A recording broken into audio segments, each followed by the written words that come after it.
model, we're talking about how you make your decision. And what this says is you need to scan the external market or external environment. And then if you need to make a decision. If yes, then is it routine? If yes, then you follow the existing rules. If not, then you need to think about problem solving. And then you monitor the results, and then you go back. And then here the decision making model talks about knowledge management. Now, remember program decisions. What's the power of program decision? Is you already have an experience. In this situation, you do this, and you know this will work. Now, if someone new, they go back to the rules, and then the rules will tell you what to do. Makes the decision making easier.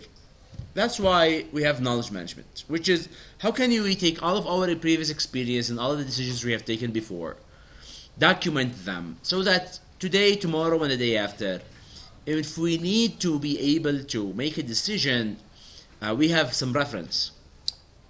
So companies started to develop a system to improve the creation and sharing of knowledge, critical for decision making. We have now two types of knowledge. We have something called tacit knowledge and explicit knowledge. What's the difference? Tacit knowledge is what's personal, intuitive, undocumented private information. Information that you know in your mind. Explicit is readily shareable public information, more verbal, textual, visual, numerical form. So the information you see in the books is what you have in your mind should be on the box, is what's in the box should be in the mind of people. If you look at your company, are there things that you do because it's written? And is everything written in your company? It's already in people's minds. This is the cycle. So if we look at the cycle here, this is how the cycle goes. Okay? We start with shared knowledge, networking, peer coaching, feedback, training, mentoring. This is all tacit knowledge. It is personal, intuitive, and undocumented. Okay? Let's say, for example, you guys want from the banking industry or from the restaurant industry. If we look at the Shaybani, if you go there, the way they make their food, the recipe is in the mind of the chef, right? If you go to McDonald's, the chef there, they have the recipe in their mind, right? Those people, they need to have it on a personal level on every employee, and it needs to be intuitive, so people, they know it in their mind, in their hearts, and it is undocumented in this stage. Now we need to broaden and share and tacit knowledge. So we want to start to document it and share it, get the best practices, build team exercises. Have you heard of McDonald's University? Yeah. McDonald's University teach you how to run a McDonald's. They teach you there that 17 minutes after you make the French fries, you throw it to the garbage. You never serve it to the customer after 17 minutes because it's bad now. Based on their previous experiences, they've made this and they wrote it down. And now it is an explicit knowledge that is documented and shared in all of their books. Anyone who comes in, they tell you, 17 minutes, you throw it to the garbage. This is their policy. This is their standard. This is what they have decided to do. If you have a jar of mayonnaise, it will serve 166 sandwiches. This is based on the written documentation, best practices. They wrote it down. They train it to the new people. So now it becomes shared thoughts, supervision, feedback, networking, meetings, training, formal, informal education, internet, professional conferences. In McDonald's, they do all of this to make sure that all the people who are coming new, they get training, and the people who have a long experience, they write down their ideas. This way, we can get personal growth development, and we can self-educate ourselves, and we can teach the new generation. So we go in this old generation, get it, write it down. After they write it down, they start to present it so new people can start to have it in their guts. Do you guys see? So this is the idea of knowledge management. If you don't do that in your company, it means if someone new comes to the company, they don't know what to do, right? They start from scratch. That's why sometimes if the chef is lost, the whole restaurant reputation is lost. Do you see? And you don't want to do that. In the general model, we've got improving the flow of knowledge. You want the flow to be constructive. Tacit knowledge between co-workers is a priority, right? You always want your people to share the same experiences all the time. That's why you have a lot of conferences for many companies. Knowledge management software now, like SharePoint, is one of the objectives to do knowledge management, providing very useful, cost-effective, large organizations to share both tacit and explicit knowledge. And knowing what you know, what you don't know, and how to find what you know yields better and more timely decisions. So how can we make better decision making? More knowledge management. Knowledge management, to improve the flow, we've got organization culture. Why do companies have one day for all employees together, social activities? Why we have some sort of a culture? You guys know what's a culture? Remember, anyone in your home, you have rules. For example, we take lunch at 2 o'clock. After 9 o'clock, if someone comes in after 9, we question. There is a culture. There's some rules. Sometimes they're written, sometimes they're not written. But those rules, they keep the knowledge. So anyone new join your family, your home, they immediately notice at 9, everyone turn the lights off. Or if someone comes in after 9, they ask, why you're late? At 2 o'clock, everyone shouts to everyone else, it's lunchtime for everyone. So anyone new, they would take 2-3 days to get to know all of the local habits. Same thing for companies. Do you remember your first day in your company when you walked in and you don't know everything is happening? And then you start to see all the people are quiet now. Then you stay quiet because someone came in. That's part of the culture of the organization. When you get quiet, when you don't get quiet. Do you guys remember the first day you come into the class and then we tell you break and all the people go get food? Then you just follow the norm. You go, you take some food. You just learn from everyone else. Part of the culture of the organization. We also give you training, maybe communication, you talk to other people, empowerment, you give people power to do things, and when you give them power to do things, they start to learn. For example, do you think Nafi' now is fully aware of how the grading system is done for this class? He's got the Excel sheet that do all of these calculations. Participative management, when you let people participate in the decision making. Virtual teams where they share information and contact each other during all times. Virtual teams, they're online. They work together online. This is one of the ways to get information flowing electronically. And we've got transformational leadership. Transformational leadership talks about how can you make leaders. So those people, they have all the power, all the authority, all the skills and knowledge in order to be able to improve on themselves. And the idea of mentoring. Anyone have had a mentor in their workplace?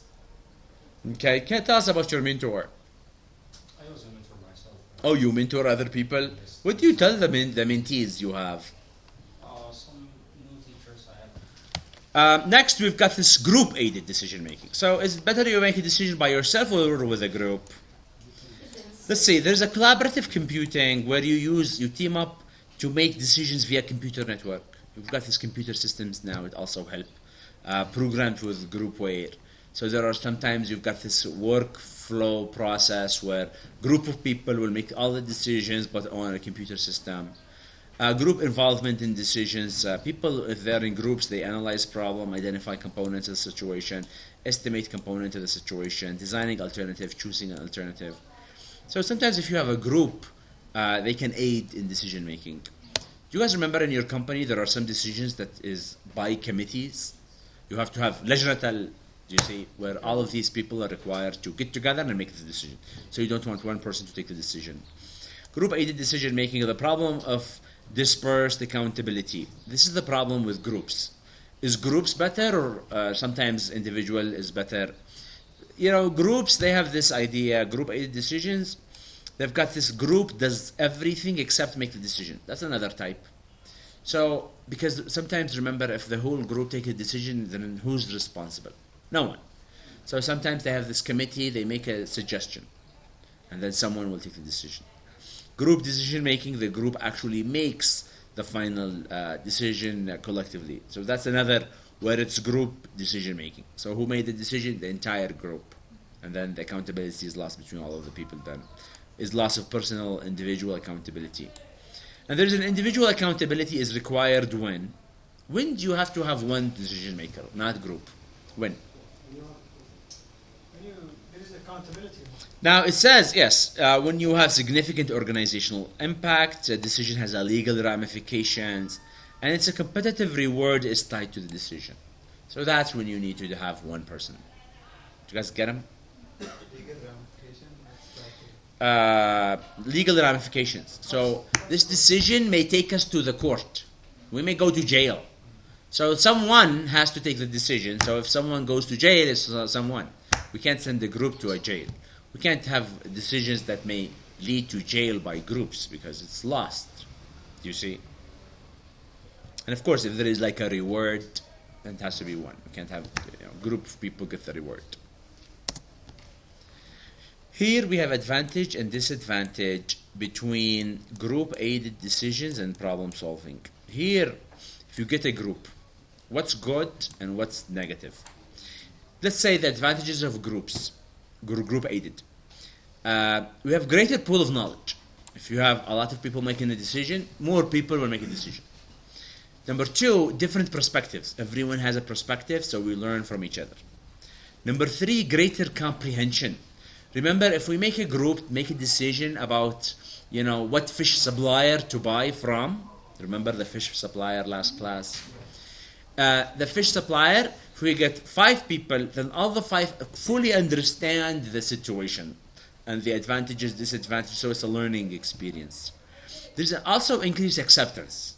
If all of the people agree to buy from A, then all of the more employees accept A. But if someone took the decision A, the other people may not accept. And number 5, training ground. So overall, it's less experienced participants can also learn from the other dynamics. So people start to learn how this company works. What is the priorities? Disadvantages of groups, what do you think? Also long time for the time. decision. So the disadvantage can be time consuming. Here number 1 says social pressure. We start to see people who, unwillingness to rock the boat. People start to conform. You see, if all the people say yes, yes, yes, the fourth one, you have to feel the pressure to say yes. Domination by a vocal few. Sometimes you've got like 2-3 people, they control all of the decisions. And we go and we say it's a committee. But then in fact, there are 2 people who took the decision. Log rolling, that's when political dealing can displace sound thinking, individuals' interest in a stake. So sometimes people will start to log roll. You think this is, you start to try to politically deal and displace the thinking to target what you want. You convince everyone else that this is wrong. Do you see? What's the example of this? Yeah, you convince everyone else that this is wrong. This is my project, then I am very defensive of it. You see? So I will convince everyone else that the other projects are not good. Goal displacement, sometimes secondary considerations such as winning an argument or making a point or getting it back or displace the primary task or a sound decision in solving a problem. So sometimes the goal is to choose between the 3 suppliers. And then in the group, we start to discuss, I want to prove that, Solomon fish is better than direct fish because, that's my argument. So instead of we focused on what dealer to buy from, we start to discuss, which fish type is better. And then we've got this groupthink idea. Do you guys know the groupthink? Groupthink when, the in-group let the desire for unanimity or override sound judgment when generating and evaluating alternative courses of action. Did you guys understand this? Remember if you guys remember all the people want like to go together. Remember when they talk about the sheep, when they walk, they like to walk in groups because you don't want to be the only sheep that is tweeting outside of the group while everyone is going in this direction. So you make a group and then all the people say yes, yes, yes, and then you don't want to say no because you're afraid someone will ask you why, and then you will be the only weirdo in the group. So you just say yes with everyone else. Do you guys see that? What do you guys think? By the way, would you guys think we do the exam early? Yes, yes, yes, yes. See, Amr, he does not go with the group think. He always outside of everyone else is going yes, yes, yes. And Amr is a good example of a group think. Did you guys get it? Group think, you remember Amr. Contingency approach is necessary, individuals versus groups. Groups do better in quantitatively and qualitatively than average individual. However, there are some exceptional individuals who can outperform the group. Therefore, group decision-making performance does not always exceed individual performance, making the contingency approach to decision-making advisable. So you always want to consider you take a contingency approach. So in case you can take another alternative. It's not always group better. It's not always individual better. In fact, the book talks about the importance sometimes you let everyone solve a problem alone and then we get together. Just like what we do in the quiz. You have a quiz problems, you do it alone, and then you think about it fully, you put all of what you want, and then we put it in a group so you can also share with other people and you learn from each other. So they say in creative problems, this is one of the advisable ways to do it. Here we're talking about problem-solving processes, identifying the problem, what's actual, what's desired situation, what is the cause. Here it says you generate alternative solutions, you choose objective and subjective. You select a solution, effective and efficient. You implement it, are desired now and actual are the same. Here it says recycle to step 1 to redefine the problem if you found any problems between desired and actual. And you can also go to step 2 to find other alternative solutions. Do you guys understand this problem solving? Does it make sense? If you have a problem, number 1, where am I, where I want to be? Where is the problem? What are my options available? I choose the best option that is effective and efficient, and then I check the results. Does this seem to be like a reasonable problem-solving steps? Anyone have had a problem in their life? You know, you go, you fail, you take. My desire is to get an A. My actual is a C. So where do I need to fill in the gap? What are my options? Maybe I need to study 2 hours. I need to study with a group. I need to, get a better book. And then you look at these. Which one effective and efficient? That's going to get you the job done. You choose one. You see next quiz. How are you doing? Are you guys okay with this? Okay. Managerial creativity. What is creativity? Creativity is the reorganization of experiences into a new configuration. Remember we said if you're a manager, you need to be creative to solve problems, right? Good managers find creative solutions. Creativity is the function of knowledge. You know, you can't be creative without knowledge, right? And you need to have good imagination and being able to evaluate. This is good or bad. 3 domains of creativity: art, discovery, and humor. Are you guys okay with this? Can you find creativity and humor? There is a myth. It says creative people are typically non-conformists. Is this true? Do you have to be a non-conformist in order to be creative? It's not true. You can be a conformist and you can be creative. Conformist is the person who always conform with everyone else. You see, you can abide by the rules and you can be creative. Some people say you have to be crazy and never conform with anyone to be creative. How many people in the class think they are creative? You're the only one, and he's non-conformist. He's proving that's the myth. What is this? You guys need to raise your hands more. How many people are not creative? Okay, this is better. So everyone is creative. All right. That was creative question.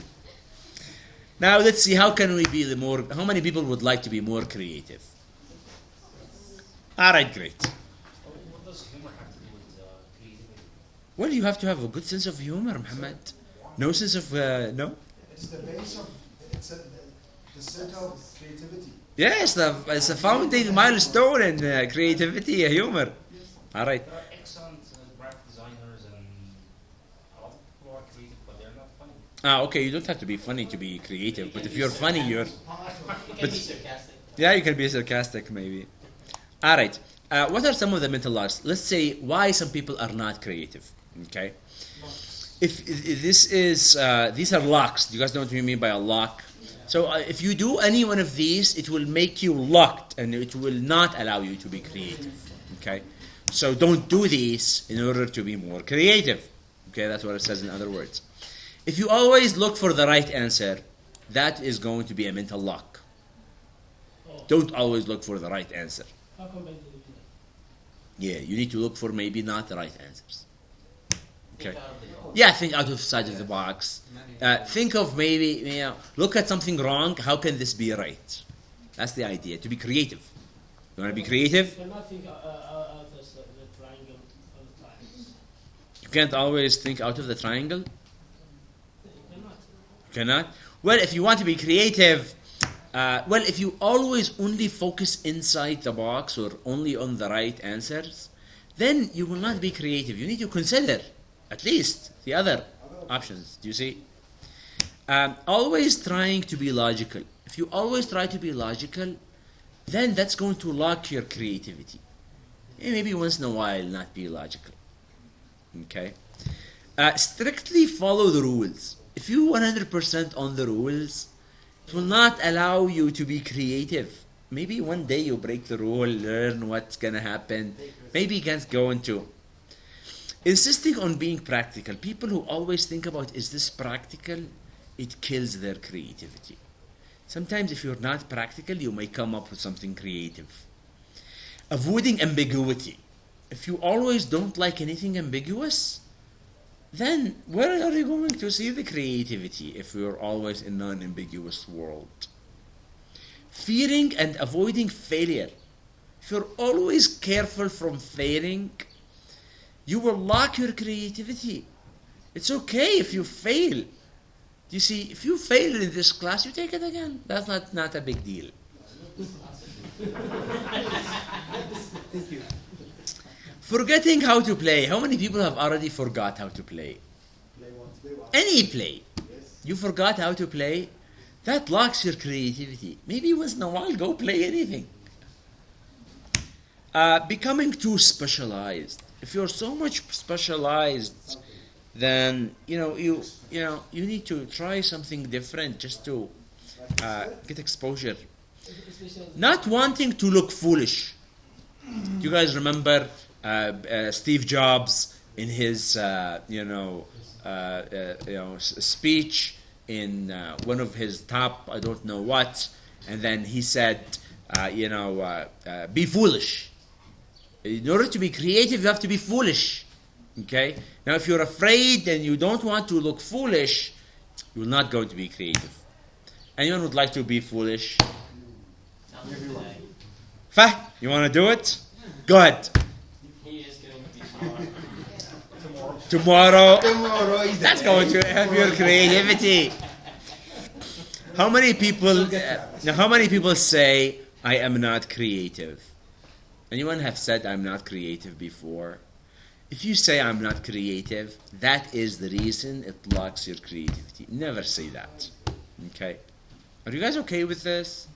How many people are creative now? That's great. All right, you guys know the mental locks. So just try. But there are things that are not allowed in this class, okay? Like being foolish. Like being foolish. Next, we've got this creative problem solving. Problem solving is the conscious process of bringing the actual situation closer to the desired situation. Steps in the creative problem solution. Identify the problem, generate alternatives, selecting solution, and implementing it. Does this make sense? Yeah, it's the same thing we discussed previously. Identify the problem. What is the problem? You define it. What's actual? What is desired? We said this is where I am. This is where I want to be. Stumbling blocks for problem finders. Defining the problem according to the possible solution. You need to focus on the narrow, low priority areas. Diagnosing problems in terms of their symptoms. Okay, so this is like problem solving. Causes. The variables that are primarily reasonable for differences between the actual and desired condition. Do you guys know how to identify these causes? Let's look at this. I think it's not here, so I have to get it from the book. Maybe if you open your book at the end of chapter 8. Do you guys see chapter 8? Inside your book, if you open here, this is like a nice fishbone example. Yeah, here. Do you guys see this on page 230?